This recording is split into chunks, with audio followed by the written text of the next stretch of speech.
Pemirsa, kita akan memasuki kabar Nampan-Nambayan. Pemerintah Kota Banjarmasin mendapat kunjungan Wakil Gubernur Kalimantan Selatan didampingi Kepala Dinas Kesehatan Kalimantan Selatan Jelang Kamarian Rabu 29 September 2021.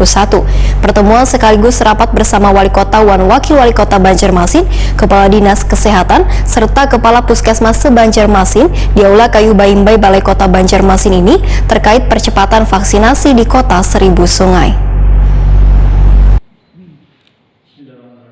Pemerintah Kota Banjarmasin mendapat kunjungan Wakil Gubernur Kalimantan Selatan Muhyiddin didampingi Kepala Dinas Kesehatan Kalimantan Selatan Muhammad Muslim jelang Kamarian Rabu 29 September 2021. Pertemuan sekaligus rapat bersama Wali Kota dan Wakil Wali Kota Banjarmasin, Kepala Dinas Kesehatan Banjarmasin serta Kepala Puskesmas se-Banjarmasin di Aula Kayu Baimbai Balai Kota Banjarmasin ini terkait percepatan vaksinasi di Kota Seribu Sungai.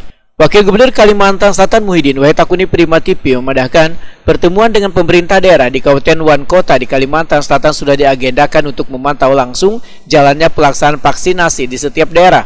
Menurut Muhyiddin, Banjarmasin menjadi salah satu kota pertama yang mendapat kunjungan lantaran untuk menindaklanjuti adanya isu penumpukan vaksin yang terjadi di Kota Seribu Sungai ini. Sehingga isu tersebut akan ditindaklanjuti pemerintah provinsi. Ternyata dari hasil pemantauan, ujar Muhyiddin, ketersediaan vaksin ini terbagi-bagi karena kada hanya pemerintah kota yang melakukan pemberian vaksinasi kepada warga, namun TNI, Polri hingga OJK juga melakukan hal yang sama. Menimbulkan adanya ketersediaan vaksin di 3 instansi tersebut masih ada yang tersisa, jumlahnya sekitar 3.000 sampai dengan 17.000 pial. Makanya terjadi penumpukan. Hari ini kita menindaklanjuti kunjungan yang pertama di Banjarmasin dengan atas pertemuan kemarin di pemerintah provinsi di Banjarbaru. Kemarin ada pertemuan, kita mengundang seluruh kepala dinas dan khususnya untuk wali kota itu wali kota Banjarmasin dan Banjarbaru yang sampai saat ini kan di perempat. Nah, jadi karena kemarin itu ada isu penemuan menumpuk vaksin.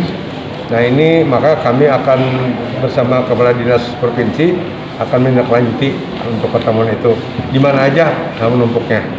Nah jadi ternyata setelah orang mengatakan itu menumpukkan di Banjarmasin, setelah kami lihat di Banjarmasin ini adalah terbagi-bagi, ada 32.000, ada di TNI, ada Polri, apa. Nah jadi ternyata OJK itu sampai 17.000. Nah ternyata ini pun kemungkinan sekitar 10 hari tadi kan mungkin habis. Insyaallah. Nah jadi mudah-mudahan jadi ini kami supaya ada percepatan untuk vaksinasi di Kota Banjarmasin. Muhyiddin berharap penyaluran vaksinasi bisa dilakukan secara merata agar kada terjadi penumpukan vaksin.